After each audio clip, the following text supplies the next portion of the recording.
asalaamaaleykum suñ mbokk internet yi ñuy suivre ci Référence Actu ñu ngi leen di dalalaat ci seen émission gan gi tey nag suñu gan di Matar Thioune ñu ngi bokk ci réseau des enseignants de l'APR nekk responsable politique fële ci commune bu Yeumbeul Sud Matar ñu ngi lay nuyu. ñu ngi lay fay Cissokho. di la taatagal di la ñaan nga dalal jàmm yaa ak sa équipe. merci beaucoup Matar. Matar xam naa dañuy ñëw ci li yëngal réew mi yow en tant que jeune en tant que responsable politique nan nga gisee li nga xamante ne xew na muy l'affaire Ousmane Sonko Adji Sarr. Cissokho dama la bëgg a xamal ne réewum yoon la réewum droit la te dañoo am ay institutions aussi yu dëgër am aussi pouvoir yoo xam ne ku ci nekk da nga am la ngay doxal. te aussi yaa ngi koy doxal réew mi du réewuma Sàmba du réewuma Demba man gëwuma ne réew mi dina tàkk parce que nag man gëm naa ne Ousmane Sonko citoyen la comme man comme yow comme keneen comme ni Adji Sarr aussi nekkee citoyen am ay droit aussi comme ni Sonko amee ay droit même bu fekkee ne aussi honorable la député la aussi chef de parti la ñu koy respecté mais pour man Sonko dafay victimiser wu te man pour man victimiser wu boobu muy def en fait c'est l'arme des faibles en fait Sonko ñëpp xam nañ ay position attaqué taxaw ci ay position lañ ko xamee woon mais ci cas de figure bi dafa mel ni man dafa nekk ci benn situation de faiblesse en fait boo déggee muy wax soo defee allusion ci première sortie bi mu def ak sortie bi mu def démb dafa am ay contradiction yu bare yu ma ci noté. Ah bon? Absolument boo xoolee dafa woote woon ci première sortiem insurrection. non musul woote insurrection. waaw mais attends ñi ñëpp déglu nañ ko. moo woo waa partem pour ñu wàcc jàmmaarloo. bon il a appelé à la résistance. mais résistance mooy lan. mais la constitution lui confère ça. waaw mais très bien pour autant la constitution lui confère ça pour autant aussi la constitution jox na ko aussi sañ-sañu mu dem wuyu ji ndax wuyu jiwul. parce que dafa am maalaanu kiir laay bu député yi bu ko muur. absolument lan la ci waxoon bu ñu summee comment dire. 10h05. bu ñu ko summee 10h05 mu wuyu ji. waaw. nee na reconnaîtrewul commission ad hoc bi c'est parce que tout simplement commencé na tiit en fait Sonko pour man li ma yaakaar ne moom moo war a tax tey jii mu setal boppam bu fekkee ne li ñu koy giñ amul mooy mu dem wuyu ji joxe aussi ay argument yu tax tey jii yu mën a convaincre tey jii ñi nga xam ne ñoom ñoo ko woo ñu mën a jël seen décision bëgg jël mbir mi aussi politiser ko mais yow loo xam ne sa diggante la ak benn citoyen. moom nee na yéen waa APR da ngeen ko complot. non mais ban complot non moi je crois pas à ça honnêtement. moom kat seen njiit sax la joxoñ baaraam tuuma ne daf ko comploter cette fois-ci na takkal loxoom ci soos bi. waaw mais loolu mooy c'est pour il veut tout simplement en fait divertir l'opinion publique et l'opinion aussi internationale gars yi dofuñ. en tout cas président Macky Sall mais Matar Thioune mais Matar. Cissokho da nga may may aussi boo ma poser question da nga may may ma tontu. gis nga président Macky Sall ku ko xam ne il n'est pas dans ces choses là honnêtement parlant il n'est pas dans ces débats de caniveau là. kan Macky Sall président wax na ko nee na leen man nekkuma ci affaire yu suufe yi effectivement Macky Sall xam nga lan moo ko ñor actuellement réew mi ni muy def ba teg réew mi ci émergence te mu ngi ci yoon bi ni muy def aussi ba fexe situation bi nga xam ne ci la réew mi dund muy situation jafe-jafe mu génne Sénégal ci nguuta googu je pense que ci loolu la nekk tey jii xoolal réalisation yi fi président def maintenant moi je comprends un tout petit peu aussi la réaction de Sonko parce que xam na ne il est dans une situation de faiblesse il veut tout simplement se victimiser pour jël affaire bi comme ni ko Macky Sall defee woon 2008 yóbbu ko ci benn ampleur politique alors que rien de tel n'en est mbir mi du politique mbir mi du complot ñun APR taluñu complot en tout cas ñun Benno Bokk Yaakaar taluñu complot. en tout cas am na kuñ ci am na kuñ ci lim koo xamante ne. ñun li ñu tal mooy ku leen jege la fexe nu réew mi am na jëmee ci kanam ku leen jege ku turam feeñ ci dossier bi. waaw maintenant Sonko xam na ne bu wuyoo yoon. dañ koy jàpp. non non j'ai pas dit ça. xam na ne bu wuyoo yoon. dina joxe ay argument yu tax su fekkee deful. ñu bàyyi ko mu dem.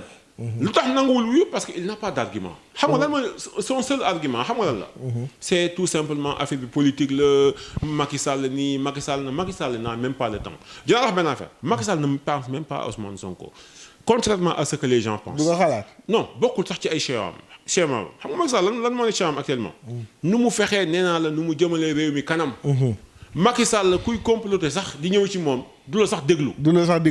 mais pour la défense de Ousmane Sonko yow yaa ngi bokk ci réseau des enseignants bu APR. bokk Benno Bokk Yaakaar di ci kii ñu gis ni y a un enseignant un syndicaliste bu défendre avec brio ba sénégalais yow yu bëri di ko tàccu muy Dame Mbodj yow nan nga gisee loolu. maa ngi suivre sortie Dame Mbodj honnêtement yaa ko tudd bon man bëgguma ko woon tudd. man maa ko tudd effectivement. mais gis naa ni nous on le comprend parce que ñun ak ñoom ñoo nekk ci terrain bi ay enseignants lañ comme moom on se connaît très bien bien que aussi on ne peut pas ou bien on ne veut pas vraiment verser dans des révélations parce que ça devient même immoral. Voilà. Donc toog ci télé vraiment am comportement boo xam ne ñëpp xam nañ li tax nga am ko. parce que dégg naa mu ne musul dégganteeg Ousmane Sonko. musuñu wax téléphone. ñun am nañ mais nee na gisante ñun am nañ de source sûre que Dame Mbodj mu ngi dégganteeg Ousmane Sonko am nañ. de source sûre. li ko animé aussi ñun xam nañ ko. lu ko animé. moom tey jii li ko waroon a yitteel mooy. bu dee enseignant la te gëm na li muy def enseignant nag kenn mën koo tere politique. mais je pense que li ma waroon régler mooy jéem a fexe représentatif au niveau des enseignants parce que déjà bokkul sax ci syndicats yi nga xam ne ñoom la état bi reconnaître. parce que bi ñu demee élection borom 10% bi il n'a même pas 10% bi ñu demee élection je pense que enseignants yi dañ ko wan ne ko doo suñu interlocuteur donc Dame Mbodj il est mal placé pour di taxaw naan day wax voilà maintenant.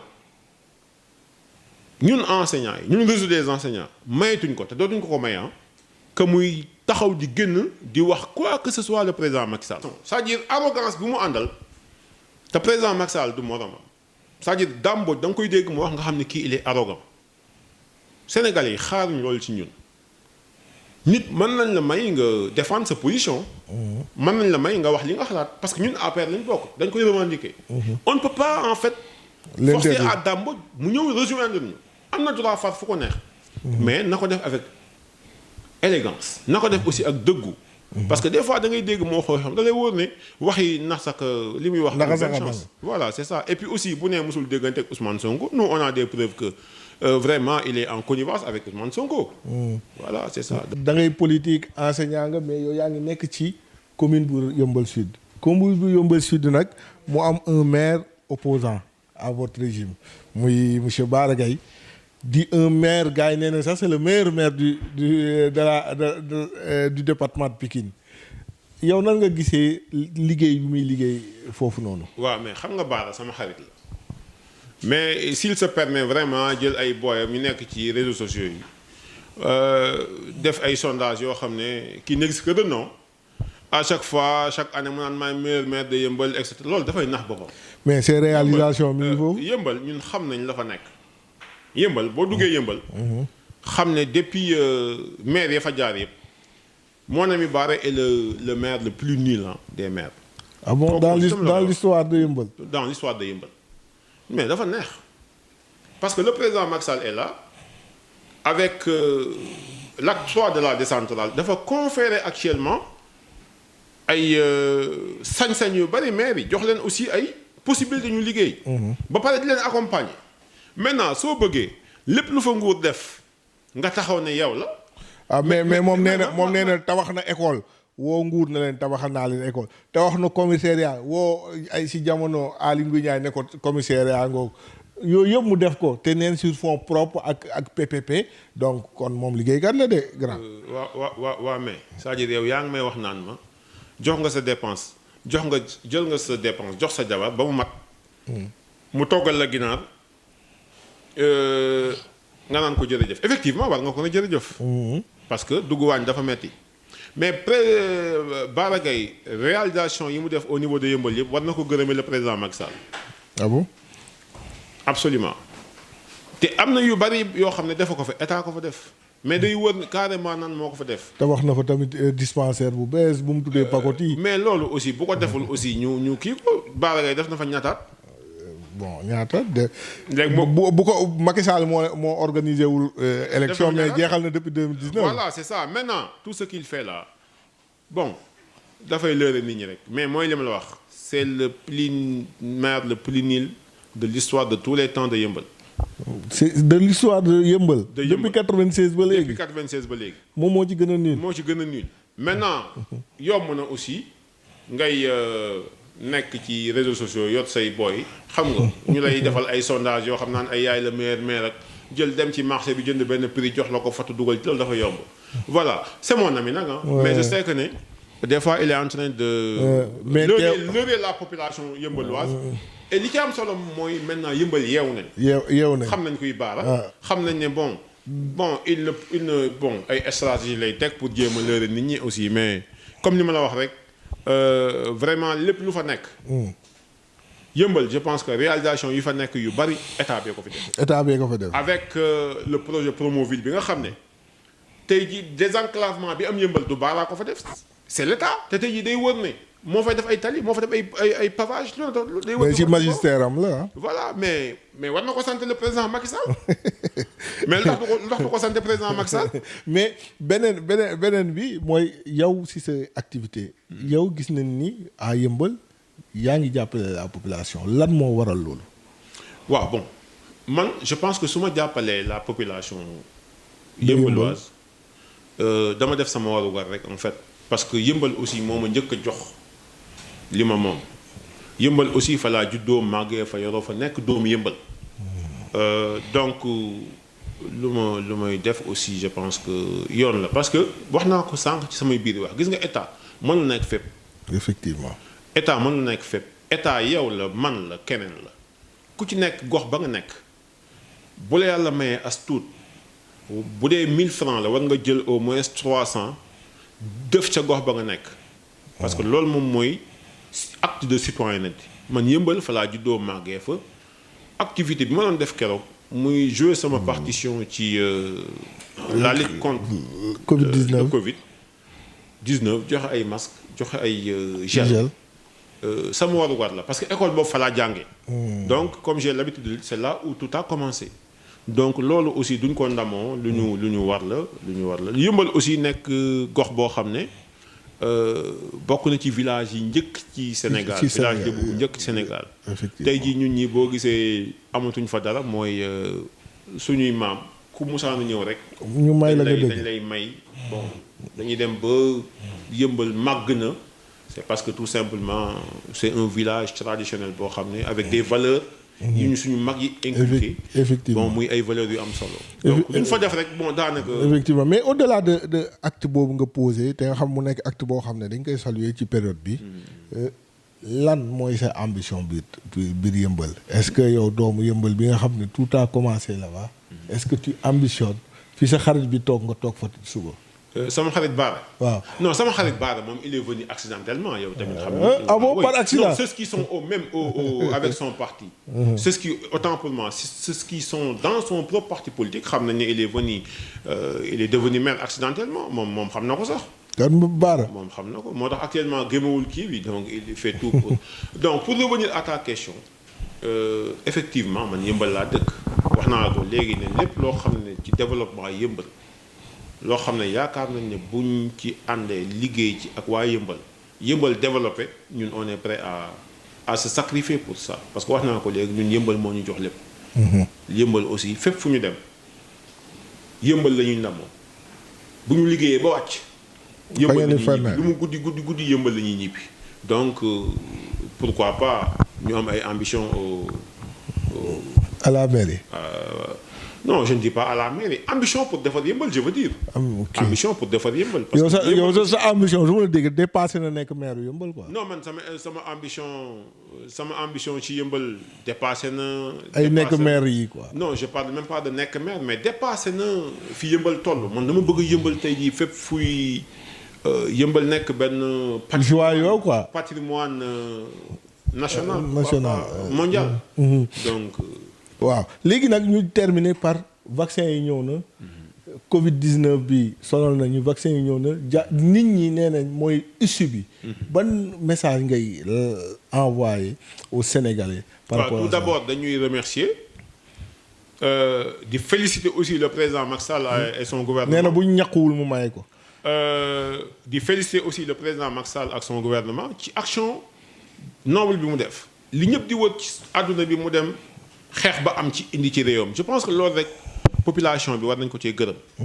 bon qui sait vous savez gis nga président Macky Sall nit ñi dañu koy réer mbir en fait c'est quelqu'un de taquin koo xam ne ndeysaan kaf ak ree gis nga loolu mu doon wax kaf la ak ree c'est quelqu'un boo ko côtoyé mënoo ko xam mais le président Macky Sall ñun un tant soit peu valeur yi ñu am sax ñu commencé di approprier wallahi azim ci moom lañ ko jëlee ak loo ko bañ xam ne c'est quelqu'un de très calme modeste humble jovial ba pare di liggéey aussi ngir réewam dañ ko ciy féliciter moom ak gouvernement le message aux populations. vaccin bi ñi ngi may wax naan baaxul ñan la du ñenn opposition bi rek la opposition te dañ ne ku sa gémmiñ gi nàcc doo wax jàmm tey jii bu ñu sañoon ñoom li ñu doon xaar mooy président Macky Sall vaccin yi ñëw Sénégal bañ cee am loolu mooy seen ndam ñoom mais président wan na leen ne du moog ñoom vaccin yi comme ni ko président defee son gouvernement def ko dama bëgg Sénégalais yi ku ci nekk dem vacciné wu ci parce que loolu moom mooy acte de citoyen loolu aussi mooy gën a xeex mbas mi parce que dañu war a sant suñu borom parce que bi fi mbas mi nekkee dañ doon wax naan amuñu ñu ko faj tey jii yàlla indi na vaccin président aussi xeex na ba indi. vaccin benn premier jet. te promettre na Sénégalais yi aussi ne incha allahu rabi dina fexe ba Sénégalais yëpp vacciné wu. 6 millions de doses Sénégalais yëpp dañ ci war a ànd. féliciter ko remercier ko. ci loolu. xam naa suñu waxtu yi ñu ci jeex na. le dernier mot bi ngay lancer aux Sénégalais à la population yeumbeulloise et à tout le monde. waaw bon li may lancer à la population de Yeumbeul aux Sénégalais d'abord et à la population yeumbeulloise mooy ñu gën a responsable par rapport aux actes quotidiens que nous devons poser parce que Sénégal ñëpp ñoo ko bokk.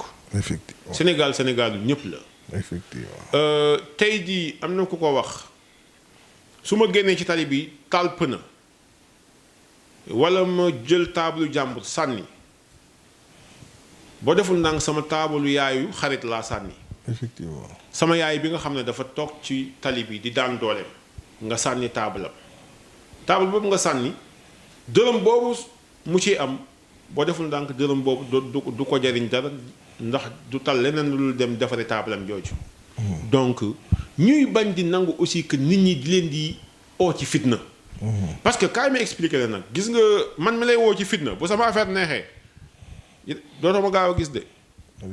xoolal ñi fi jaar ñëpp ñaata jeune nga fi topp ñu ne la carrément man diw maa ko xeexal waaye bañ ko defee nii ba nit ñi dañu war a yeewu ci loolu xam ne actuellement nit ñi dañu war a entrepreneur man damay naw ñi nekk ci ñi ngay fekk ci marché bi ñuy jaay nekk ay jeunes di jaay dama leen naw jeunes yi dañu war a entrepreneur war ñu xaar état beneen affaire mooy je lance un appel solennel à mes amis étudiants pourquoi je le dis man je vois que maintenant les étudiants ne sont plus il y a une immaturité boo xam ne dama ko gis pas ci ñëpp mais ci certains étudiants l'étudiant par nature était quelqu'un de critique doo ko wax rek mu jóg mais man dama gis léegi étudiants yi képp ku bëgg a def njiiraay wala nga bëgg a toj dëkk bi rek ci étudiants yi nga jëm mais il faut que les étudiants soient beaucoup plus responsables.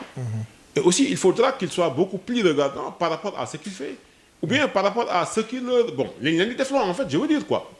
donc sama mbokk étudiants yi parce que jaar naa université xam naa fa nañu moytu politiciens yi. yëpp ci ñaari camp yëpp. non d'accord ci ñaari camp yëpp je suis parfaitement d'accord mais nañu moytu politiciens yi. parce que politicien bi ngay xeexal tey bu subaa pour nga bu nekkee ci nguur gi. je pense que pour nga gis ko du yomb. tey jii ñi demoon xeex ñi Ousmane Sonko ooy woon pour ñu wàcc xeex. ñu ci bari bu Ousmane Sonko nekkee dans les affaires gis ko du yomb de. on se rappelle de 2012. ça s'est passé comme ça c'est ça donc ñi doon xeexal ñenn ñi ba ñu faloo gisatuñu leen. voilà noonu la demee noonu la demee. mais c'est pas le cas du président Macky Sall. noonu la demee il est très reconnaissant non seulement il est reconnaissant mais du fàtte ay nitam aussi. noonu la demee c'est un message qu'on lance à tous nos frères nos jeunes frères suñuy jarbaat étudiants. qu'ils soient beaucoup plus regardants ci li ñuy def qu'ils soient beaucoup plus responsables parce que avenir u réew mi yéen la ca yaakaar. donc muy politicien muy pouvoir muy opposition muy société civile nit lu mu leen di dugal rek te intérêt seen bopp nekku ci intérêt seen famille nekku ci intérêt seen réew nekku ci bu leen ci dugg parce que ñoom ñëpp ku ci sa affaire baax dootoo ko gisati muy pouvoir opposition société civile ils vous prennent comme des leviers après bu ñu yéegee ñu dem bàyyi leen léegi il faut que ngeen gën a mature pour bañ a duggat ci yenn manipulation yi suñu mbokk internet yi mu nekk suñu émission gan gi ñu dalaloon Matar Thioune di kontaan ci dalal bi ñu dalal fii ci makkaanam ci qualité waxtaan bi ñu waxtaan ak moom di leen jox dig daje beneen jotaay ak beneen gan